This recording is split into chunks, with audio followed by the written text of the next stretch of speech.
Nyang kadung mangkung lir kawresan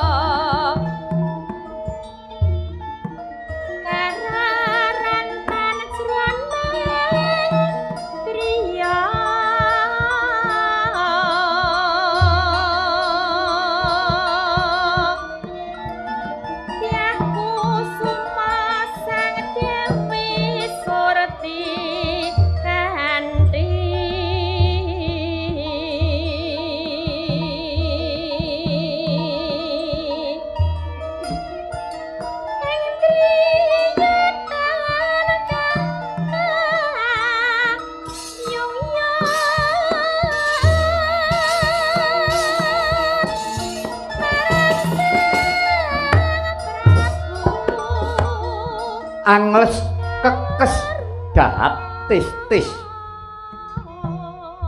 kusumaning ayu Dewi Surti kanthi garwa sawargi nateng ngawangga Prabu Karna Basusena ingkang wis gugur madyaning Rananggana gugur pengawak kusumaning negari.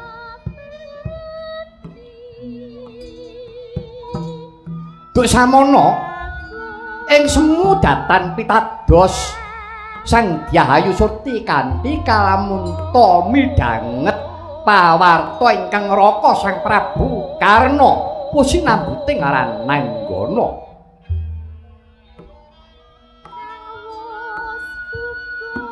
Linali-lalitan bangkit lali linipur-lipur saya ngalela katon ing padane netra nenggih Sang Surya Putra.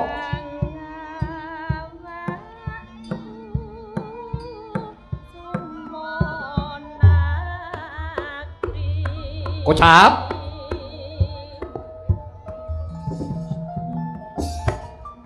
kayana sasmita gak iping Bathara ana cahya cumalorot saking Dirgantara dumawah wonten ngarsanira Sang Dewi Surti kanthi kininten ta kalamun niku nugraha wahyu ingkang tumurun ananging jebul pusaka ngawangga ingkang wujud keris adapur jalak ingkang nama Kyai Kaladite minangka pralampita kalamunta Sang Prabu Karna wis gugur madyaning palagan.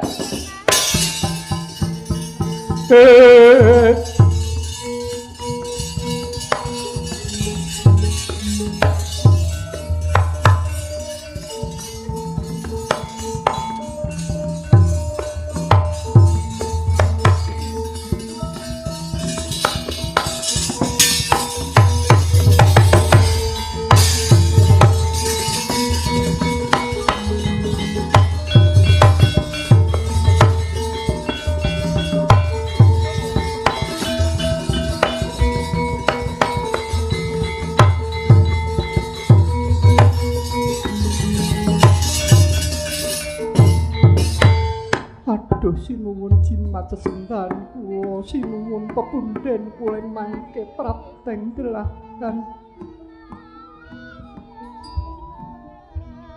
boten nyono menawi paduka Sang Prabu Tegawantara nilar kaliyan kula sinuwun Kula ngertos menika pusaka Paduka Kyai Kaladite ingkang sampun rucat saking warangka minangka cetna menawi Paduka Sang Prabu sampun konduring luka baka. Sinuwun sesembahan kula mboten saged kantun kaliyan Paduka Sang Prabu. Nggih namung Paduka Sang Prabu karna sesembahan kula nderek dumateng Paduka Sinun.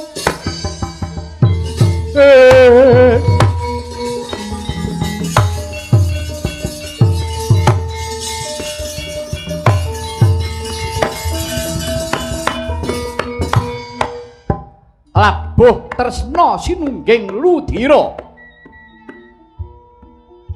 Sang Dyahayu putri Mandaraka atmajanira Sang Prabu Salyapati ingkang angka kalih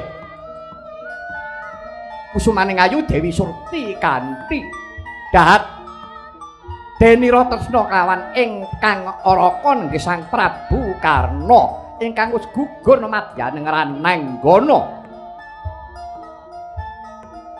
Pilaur Sang Dewi suduk sarira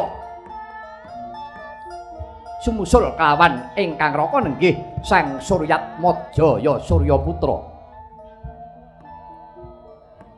Teka kayata mangkono ingkang datan sekeca jroning penggalih rikala semana ingkang minangka kusiring rata Prabu Karna. Sang Prabu Salyapati nggih kang ramanira Dewi Surti kanthi ing cipta nedya tetinjo karaharjanira ingkang putra. Ananging kaya ngapa nyumurup ingkang putra wis wujud dadi layon kaya sinamber gelap rasane Prabu Salya.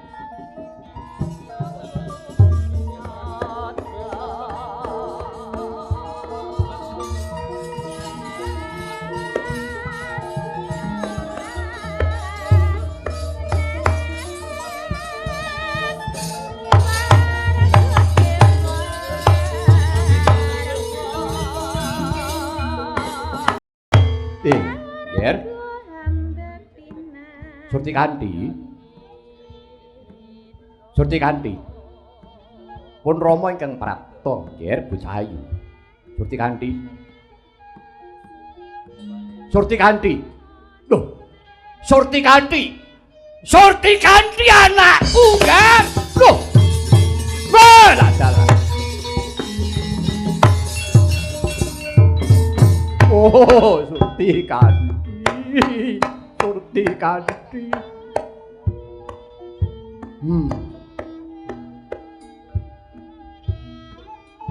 ora ngira babar pisan jebul kowe temekaning pati sumusul kawan bojomu si Karna. Surti Kanthi nadyan to bapakmu selawase ora tau rukun lawan bojomu si Karna. Nanging bareng aku nyumurupi gilang-gilang layonmu, kowe bekti marang kakung, kowe bekti marang guru lagi. Aku rumangsa kranta-ranta, aku rumangsa kelangan Surti Kanthi. Aku rumangsa dosa bapakmu. Rikala semana aku ora lila kalamun to kowe dhaup kelawan Suryatmaja nanging nyatane kowe kuwi tresna lair tusim batin. Oh Surti Kanthi, apuranen bapakmu Surti Kanthi. Oh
kandhawuh Koko Prabu.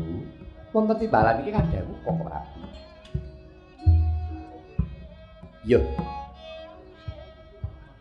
Nadyan to sira iku mau kadang Pandhawa kang tinemu waruju lan sumendhi. Nanging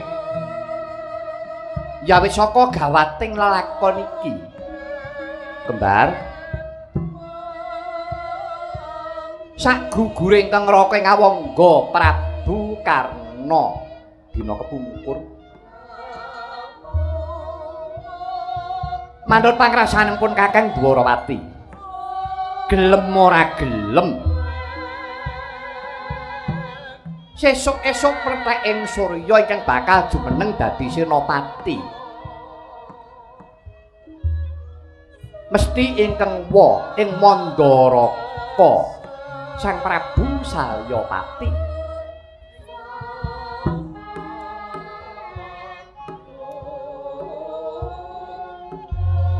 Mula kang saka iku Kembar sadurunge ingkang wa Mandaraka Prabu Salya jumangkah marang payudan mengko bengi wanci tengah ratri sira sowana marang pakuwone ingkang wa Paman Prabu Salyapati. Koko Prabu lajeng kula kadhawuhan menapa Koko Prabu? Inggih Koko Prabu, kula kadhawuhan menapa Koko Prabu? Menawi kula kadhawuhan Pancakara, kula kadhawuhan perang, kula nyuwun pejah kemawon Koko Prabu. Inggih Koko Prabu. Mengko dhisik to. Sing perintah kowe perang iki sapa? Pengedikanipun Kakang iki durung rampung. Mengkene. Yen sira wis bisa sabejagong kelawan ingkang kowe Mandaraka. Sira ora susah matur sing akeh-akeh. Malah sira pasrah kelawan ingkang wa Prabu Salyapati wa Prabu. Kula nyuwun pejah kemawon wonten ngersa paduka Kanjeng Prabu. Kula ngertos wae menawi paduka badhe jumeneng dados senopati. Sinten ingkang saged ngasoraken kridhanipun Kanjeng Prabu Salyapati? Sumawana sinten ingkang saged ngendhakaken kridhanipun Aji Candabirawa? Kula kinten boten wonten wae mila tinimbang kula nyemerapi guguripun Kakang Puntadewa Kang Mas Udara Kang Mas Janaka kula nyuwun pejah rumiyin kemawon ya atur ngono ya. Lah menawi ngatos kula dipun pejahi saestu dados pundi Koko Prabu?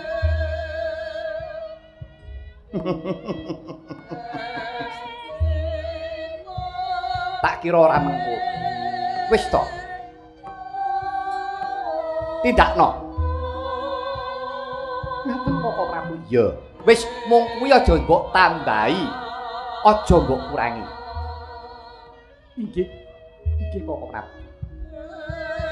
Mumpung iki isih ana wektu kang prayoga, tegese dalane isih padhang, durung kesaputing wengi. Tumbuli budhal lan aja lali adimu para punakawan kantinen. Tatkala narpa Kresna tangkula Canyakra ring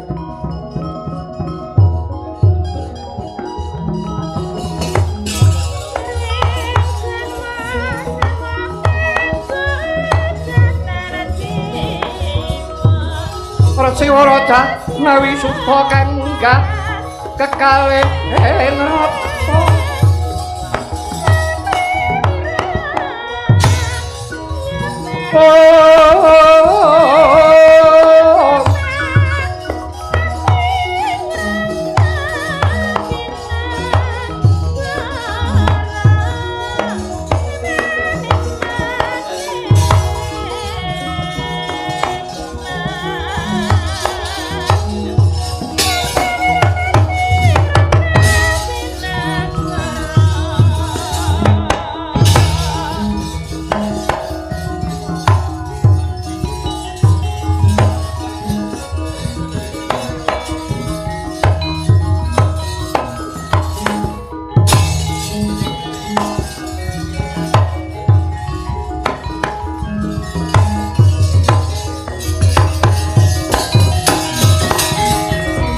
Mangkah angkro srusu sumbar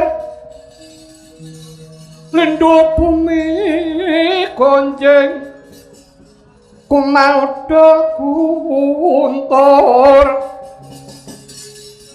umok kang jane dilumembak penyuku mambang tu sang Wisnu Bathara Om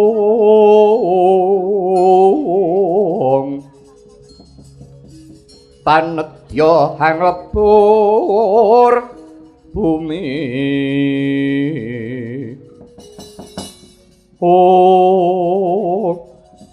jagat Dewa Bathara ya jagat Pangestungkara ludes keles tanpa tilas wong-awangga sinuwun Prabu karena wis gugur ana madyaning palagan aku krungu kabar kang banget ngeronto atiku Gusti Putri Gustiku Putri uga wis bela sedane Kanjeng Sinuwun Yayu Surti kanthi prajurit ngawangga wis entek tumpes tapis tanpa tabet sing urip mung kari Patih Adi Menggala. Ratune mati, pati ya belakno iki.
Engkang naga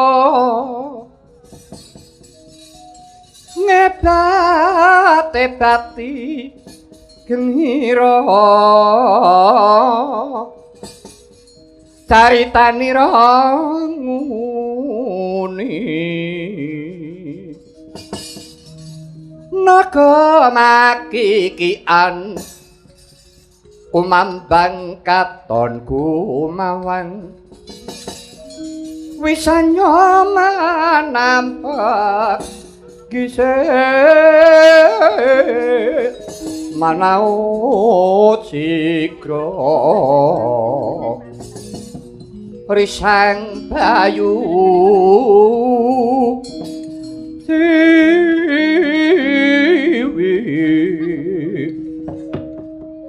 Doro Wah Kresna kakang wopo Arjuna wonten timbalan iki ngadhewu Kanjeng Koko Prabu. Yayi. Pandhawa iki barate wong gegawa, ora saya enteng nanging saya abot. Nadyan mundhak dina kekuwataning Kurawa saya suda, saya kurang. Nanging yektine abot tembe wurine. Kresna kakangku. Piye Werkudara? Manut kandhamu jare abot enteng gumantung ana rasane sing nindakake. Bagus. Ya, kaya ngono sing tak karepake. Dadi cetane mono, Siadi wis samapting gati sawigo ing diri. Ora susah dadak ditari. Ya. Sak gugure Yayi Karna, patihe ora trima. Patih Adimanggala. Arep bebulih gugure ratu Gustine. Ora sah nyuwen-nyuwen gak tandang tak pitese saiki. Menapa kula kemawon Koko Prabu? Mengko dhisik to. Lah saiki Werkudara Janaka kok mungsuh karo Patih Adimanggala ki apa cucuk? Kowe menang ora kondang nek kalah malah wirang. Iya. Keparengipun Koko Prabu.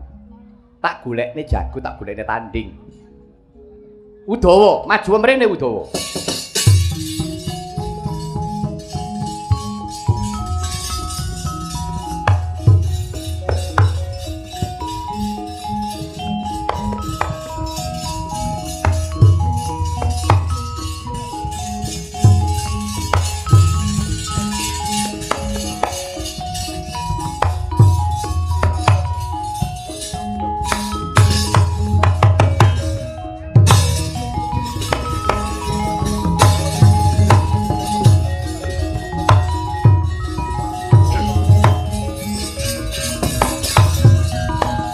Udawa wonten timbalan iki ngadhewuh sinuwun.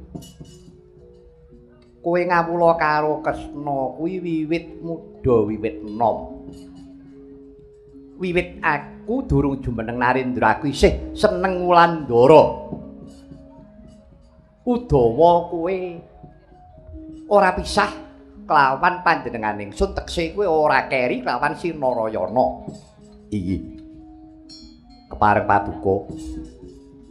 Dina iki Udawa kowe tak patah jumeneng dadi senopati. Wani wantun mapan menika ingkang kula ajeng-ajeng.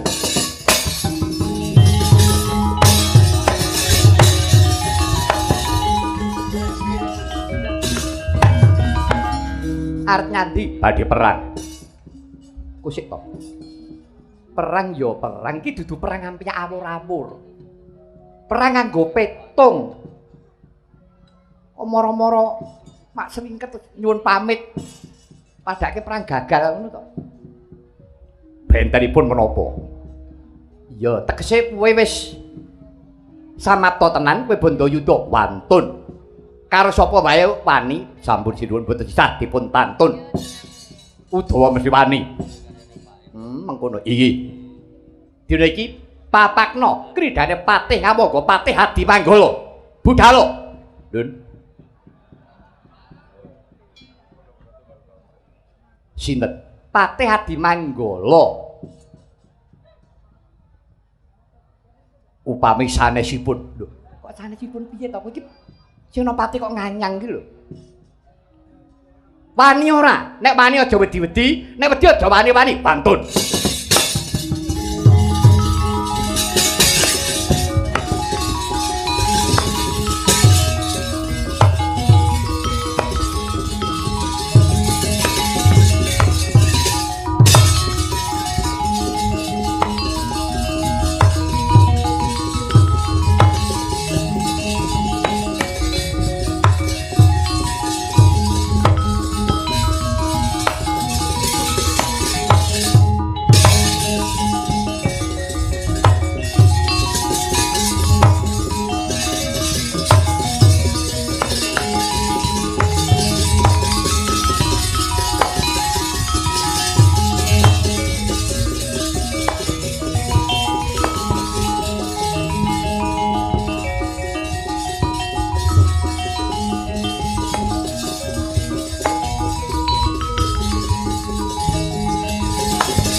Redu mawur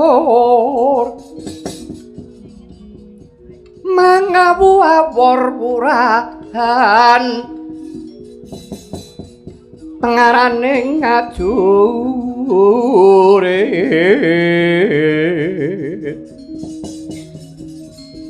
gong maguru gongso teteka ya bu tulo wara pantri teng purangga esti rakata ingkang dwaja layu sepi.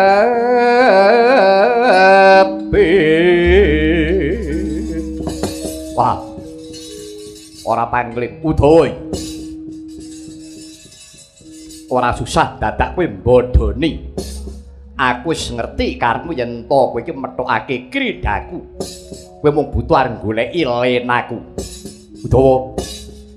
Kowe Pati Ratu kondang elek-elek abdi menggala ya Pati Ratu kondang.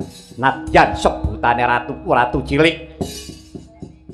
Nanging nadyan to ratu cilik Ratu Kawangga Prabu Karna netepi marang darmaning Sirapati. Ora kaya mung Ratu Prabu Kresna. Jare Ratu Titising Wisnu, Sekti Mandraguna, endi buktine? Kendheke akal, ukil, pertikel. Ora tau rumagang gawe. Nadyan to dielek-elek wong jagat paribadane Prabu Karna ngetokke dadane. Iki dadane wong Kawangga, iki dadane Pati Ratu Kawangga. Ketokno dadamu Dawa aja mringkus. Buktekno yen to pancen kowe kuwi patihe Ratu Titising Para Wisnu. Ayo, kantaran bau karo aku. Ati Menggala, piye? Ora jeneng aku iki wedi, ora jeneng aku iki miris. Ning aku ngeman. Aku ngeman. Aja nganti aku karo kowe kesempyok ing aradan. Yen kowe kena tak aripih karo waris. Ayo, saiki ditata murih becike. Aku duwe tembung kaya mengkene iku ora jeneng Udawa kuwi giri. Aku ora wedi mati. Kabeh menungso urip gadangane mung mati. Manut marang papestene dhewe-dhewe. Mati ning paperangan iki ya mati utama. Nanging tak kira srengenge isih manjerake padanging jagat raya teksi paring pepadang marang sakabeh umat sing peteng atine. Nanging yen to menungso kuwi gelem mikir. Nanging yen to kowe iki mung butuh ampiak awur-awur pamer umuk. Dupek kowe iki Pati Ratu Kawangga. Ayo tak ladeni. Ning sadurunge aku kandha karo kowe aku ngeman. Dadi perang iki aja mbok sangone aja mbok kanteni rasa gegetingan. Karepmu piye? Ayo. Dina iki mligi ngetokake jiwa kaprawiran. Endi sing luwih digdaya? Patihe Karna apa Patihe Kresna? Bagus. Ayo, kita coba kaya ngapa kadigdayanmu.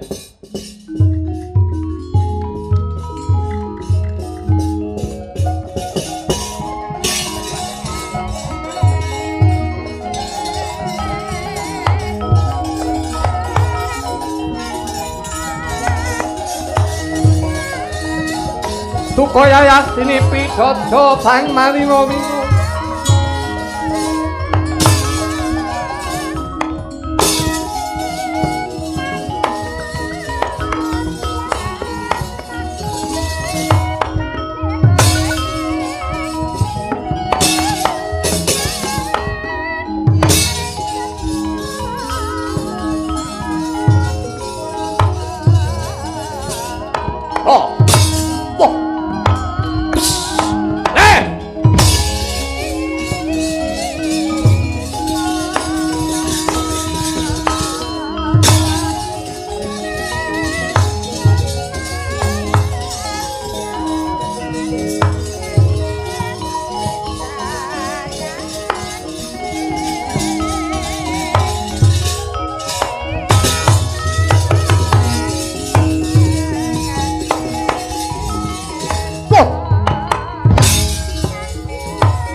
Kok.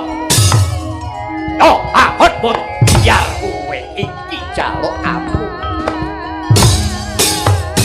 Wah.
Edian.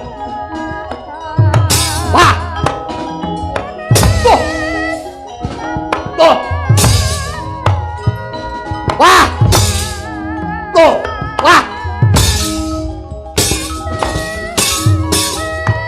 Wah. Wah. Tuh. Aduh yuk.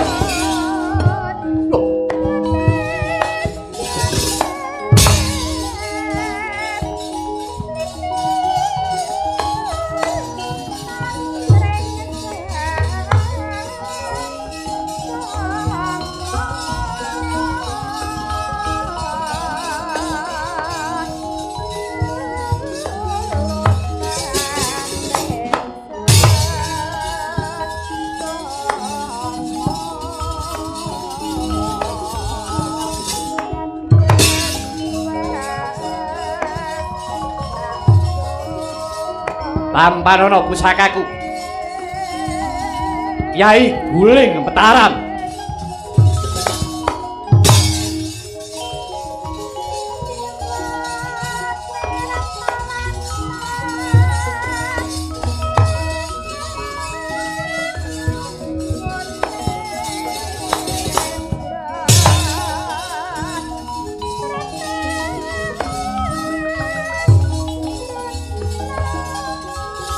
Yo.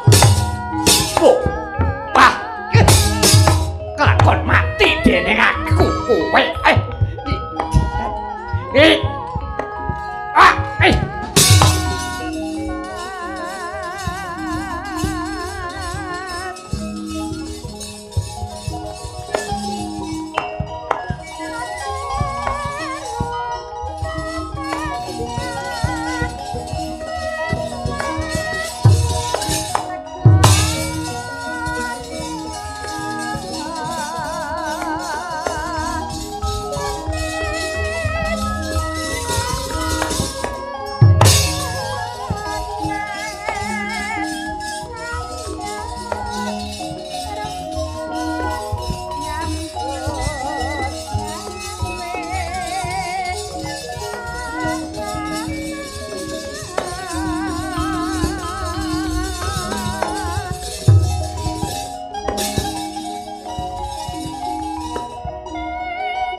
Aja wae endane brodol wadukmu.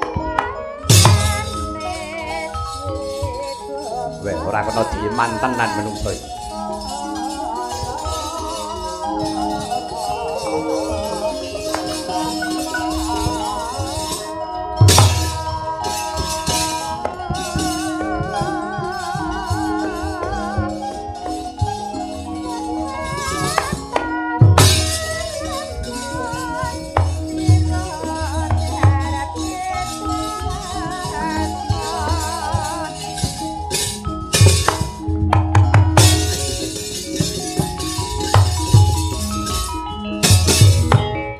Ayo. Padha ngudang siunge Bathara Kala. Tak kembari. Sepisan maneh aku mau ngelingake. Ah, cerewet.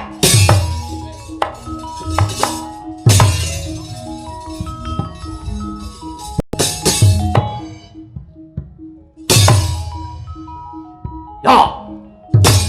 Iya, wait. Yo. Yo, yo, wah. Yo, hey. Yo.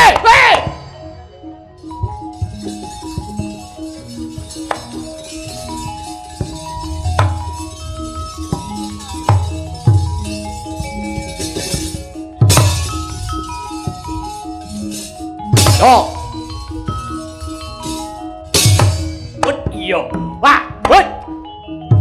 Lo, what? Lo, waduh, lo, aduh, wah,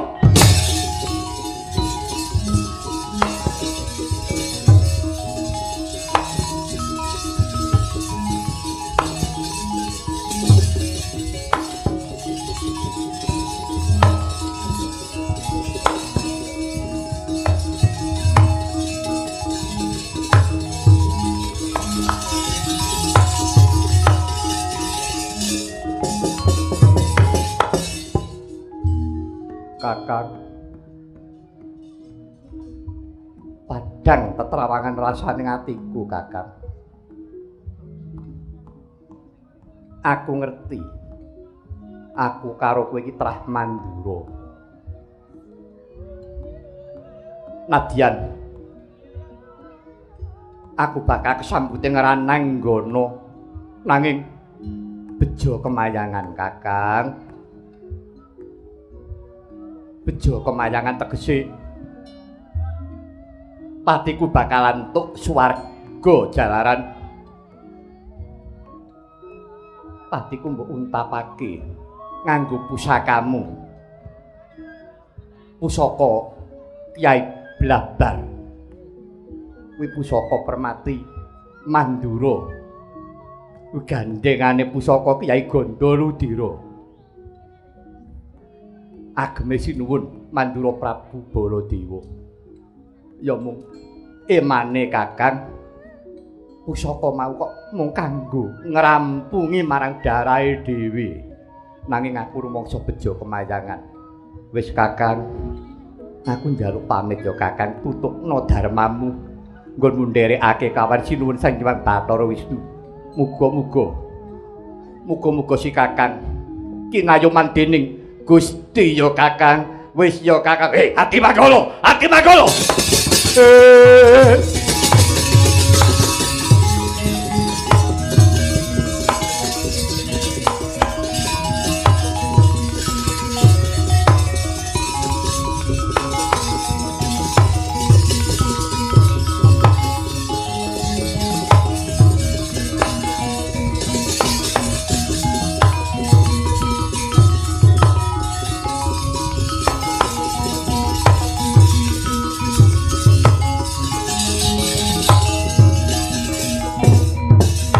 Ati Manggala, kowe kok tegel tega ninggal karo aku tadi.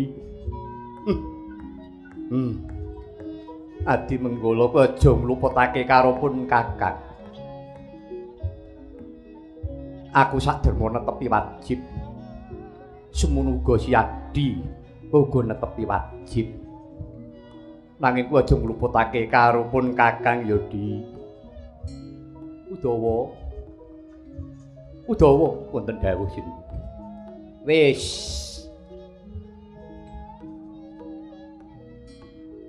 dilapi luwe.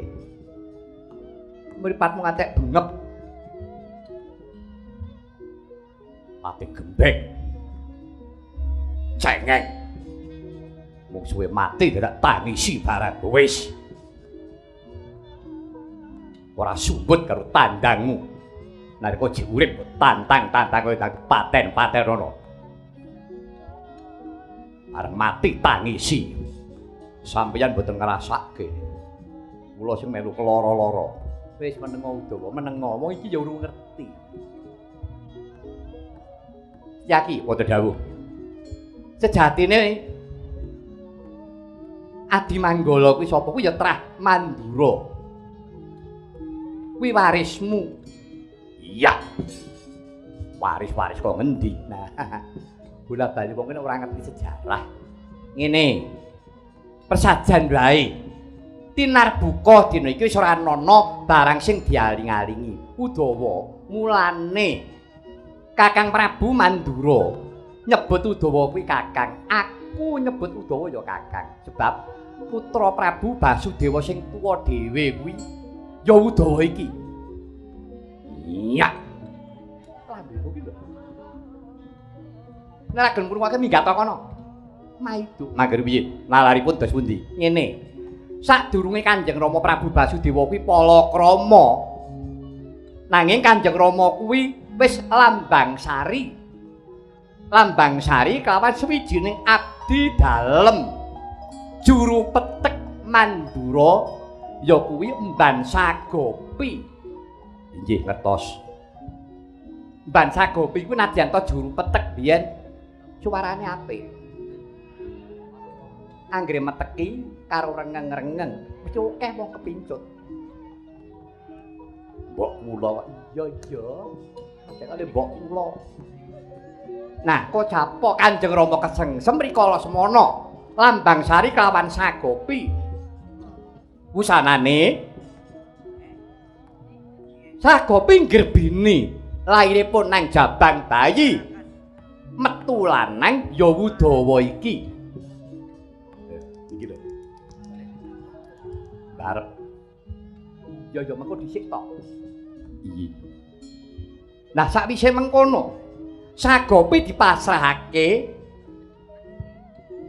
kelawan wong kang ngopeni ya kuwi raja kaya jenenge Demang Sagupa. Ning Kocapa Sagupa kuwi jebul wadat. Ngaten. Ya. Nah, sarening Sagopi kuwi ya nadyan ta duwe putra siji Udawa, kok ya isih ayu. Suparane ya ijik apik terus kemedol.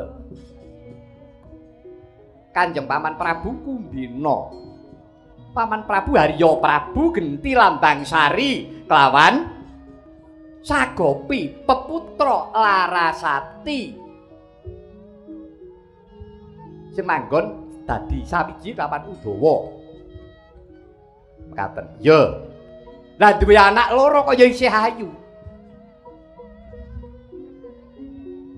Kocapa Paman Prabu Setyajit Paman Prabu Ugrasena ya bapakmu. Rikala semana lambang sari kelawan Sagopi peputra Adi Manggala kuwi. Menawi kaliyan kula tuwa Adi Manggala karo Setyaki. Menawi ngaten Adi Manggala kuwi sedulurmu lanang. Waduh, menawi tetira mekaten ala wis telat. Sampeyan ora ngendika ndek ben-ben. Waduh, menawi ngaten menika kadang kula saestu iya. Wis, ora perlu dadake kaget. Lelakon iki adine ya mung dilakoni. Pancen dina iki bebundelan, ibarate kudu diudari. Karben cetha. Ngaten Koko Prabu. Iya. Udawa wonten timbalan iki ngadhawu. Iya. Pancen pusaka sing mbok nggo kuwi pusaka ageme Kanjeng Rama Prabu Basudewa ingkang rikala semana kanggo tandha tresna kelawan Sagupa. Diparingake kowe kuwi jenenge pusaka kuwi Kyai Blabar. Gandengane kelawan Kyai Gandaludira ageme Koko Prabu Mandura. Wis dirukti dhisik kunarpane Adi Manggala.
Wirarta pawana ting ranu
Semareka den prayitna semunira ririh kabalit